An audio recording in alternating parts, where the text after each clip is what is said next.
हुसैन मेरा हुसैन तेरा हुसैन रब का हुसैन सबका। अस्सलाम वालेकुम नाज़रीन, कैसे हैं आप सब।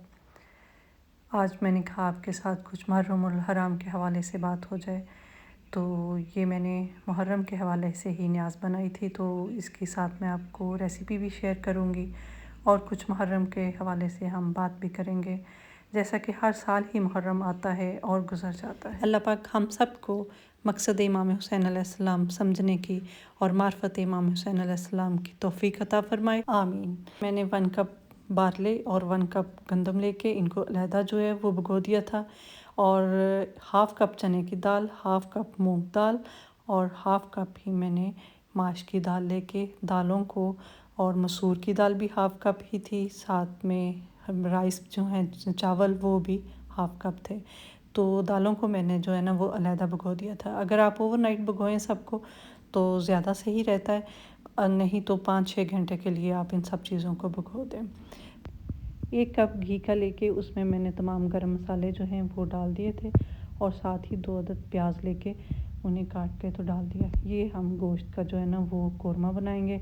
गोश्त में आप मटन भी ले सकते हैं, बीफ भी ले सकते हैं और चिकन भी ले सकते हैं, जो भी आपके पास अवेलेबल हो। तो हल्का सा प्याज को आपने लाइट ब्राउन करना है, उसके साथ ही जो गोश्त है वो उसमें शामिल कर दें। बोनलेस गोश्त भी था और साथ में हड्डी वाला जो है गोश्त वो भी है। अगर आपके पास हड्डी वाला नहीं है तो आप इसमें यखनी भी ऐड कर सकते हैं अलहदा से, अगर आपके पास बनी हुई है। तो 2 टेबलस्पून मैंने इसमें जिंजर और 2 टेबलस्पून ही गार्लिक के ऐड किए थे। जब हल्का सा ये फ्राई हो जाए तो साथ ही हम इसमें 1 अदद टमाटर और 3 अदद ग्रीन चिलीज़ भी डाल देंगे, और इसको साथ साथ भूनते जाएंगे, और इसमें तमाम मसाला जात जो हैं वो शामिल करते जाएंगे। मसाले इसमें वही आम से डालते हैं, लेकिन थोड़ा हलीम मसाला डालें तो उससे जो है ना बाज़ार वाला तो थोड़ा सा टेस्ट जो है ना वो आ जाता है।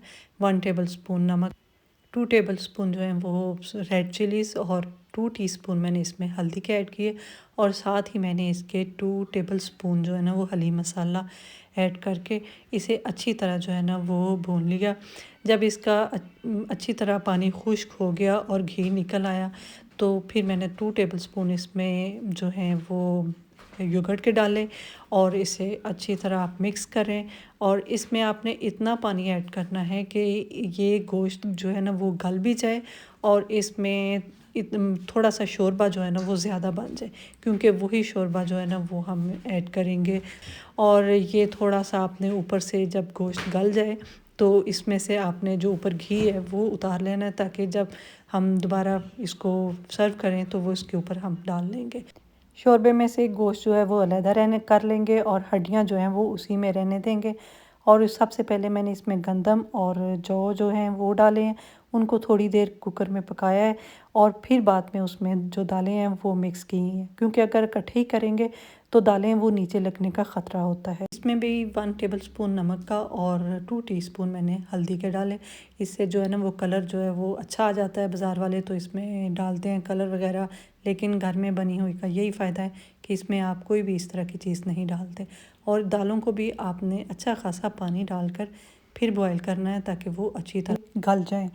और मैंने इसे तकरीबन आधा घंटा के लिए जो है वो कुकर बंद किया था, और इसमें मैंने बचा हुआ शोरबा जो है वो भी ऐड कर दिया था। और दालें इतनी गलनी चाहिए कि ताकि आप अगर हाथ से भी उन्हें ब्लेंड करें या मशीन के साथ भी करें तो वो अच्छी तरह से मिक्स हो जाएं, क्योंकि हलीम जो है वो पिसी हुई ज़्यादा अच्छी लगती है। जितनी उसमें लेस होगी उतनी ही वो मज़े की बनेगी। गोश्त के जो रेशे हैं ना वो अलहदा होने चाहिए, चाहे आप हाथ से करें या मशीन के साथ।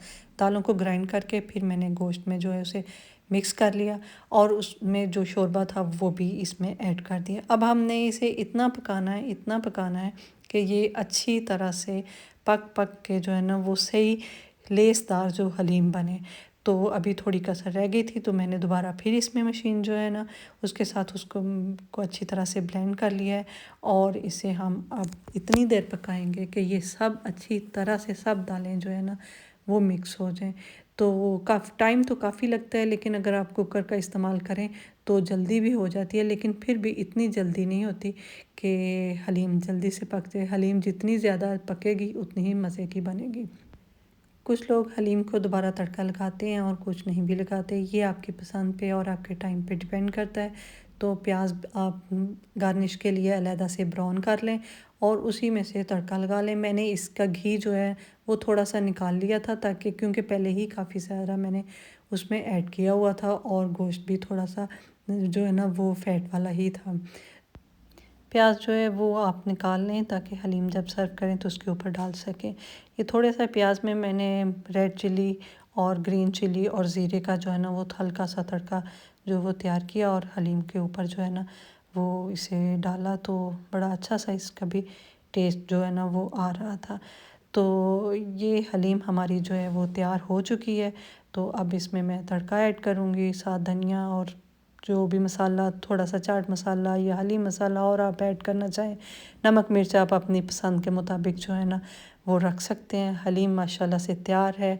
आप इसे अपनी किसी भी महफ़िल के लिए, मिलाद के लिए, मजलिस के लिए, जहाँ भी तबर्रुक के तौर पे देना चाहें तो आप इसे ठंडा करके, अगर आपके घर में है तो आप इसे प्लेटों में या जैसे भी आप तक़सीम करना चाहें कर सकते हैं। अल्लाह ताला हम सब को तौफ़ीक दे कि हम जितना भी हो सके वो ज़िक्र अहले बैत इन दिनों में सुने और अपने बच्चों को और सब मिलके जो है ना वो इस चीज़ को पहचान सकें कि ये कुर्बानी किस वजह से दी गई।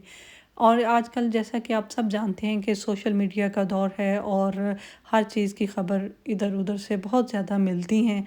जितनी मालूमात और जितना इल्म हम उससे हासिल कर सकते हैं, उसके साथ साथ इन ख़बरों से दिल जो है ना वो बहुत परेशान होता है जब सुनते हैं कि हम मुसलमान ही इन दिनों में अपनी हॉलीडेज़ को गुजारने के लिए मुख्तलिफ़ मकामात पर जा रहे हैं, पार्टीज़ कर रहे हैं, घर में फंक्शंस हो रहे हैं।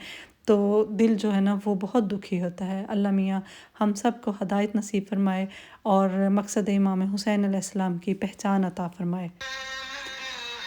इन बातों को समझने के लिए हमें सबसे पहले इमाम हुसैन अलैहिस्सलाम की शख्सियत को समझने की बहुत ज़रूरी है।